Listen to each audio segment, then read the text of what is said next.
औज़ु बिल्लाहि मिनश्शैतानिर्रजीम बिस्मिल्लाहिर्रहमानिर्रहीम। अस्सलामुअलैकुम मेरी इस्लामी बहनों। शादी से पहले की बात है कि शाम की चाय बनाते हुए मेरा हाथ जल गया। आंखों में आंसू थे। वालिद साहब ने देखा तो एकदम हाथ थाम लिया और फिर दूसरे हाथ से चाय की प्याली पर खिसकाई और फ़ौरन मरहम उठा लाए। अब मरहम भी लगा रहे हैं और वालदा साहबा की क्लास भी। क्यों बेचती हैं? आखिर इसे किचन में 1000 बार कहा है कि इससे कोई काम ना कराया करें।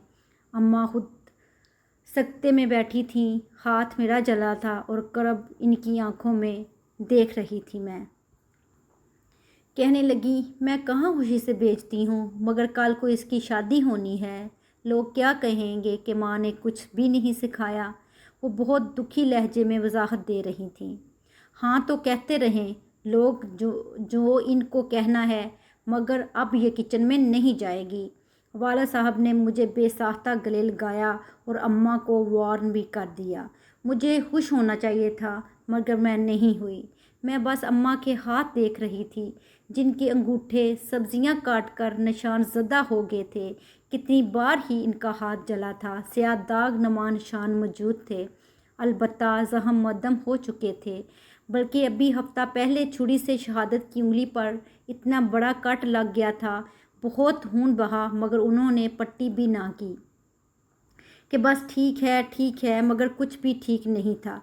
मैं वालिद साहब को बताना चाहती थी कि वो भी तो किसी की बेटी हैं। इनके अब्बा नहीं रहे तो क्या हुआ, इनके शोहर तो माशाल्लाह हयात हैं। आप अपनी बेटी की ज़रा सी तकलीफ़ पर तड़प उठे हैं, और बीवी का दर्द वो किसे जाकर बताए? वो कौन महसूस करेगा? वो किसी की बेटी नहीं है क्या? काश दुनिया के तमाम मर्द जिस तरह अपनी माँ, बहन और बेटी के लिए हसास होते हैं, बिल्कुल इसी तरह बीवी के लिए भी फ़िक्रमंद हो जाएं, तो कितनी ही औरतें हकीकतन जी उठेंगी। अल्लाह हम सब के लिए आसानियाँ पैदा करे। जज़ाकल्लाह।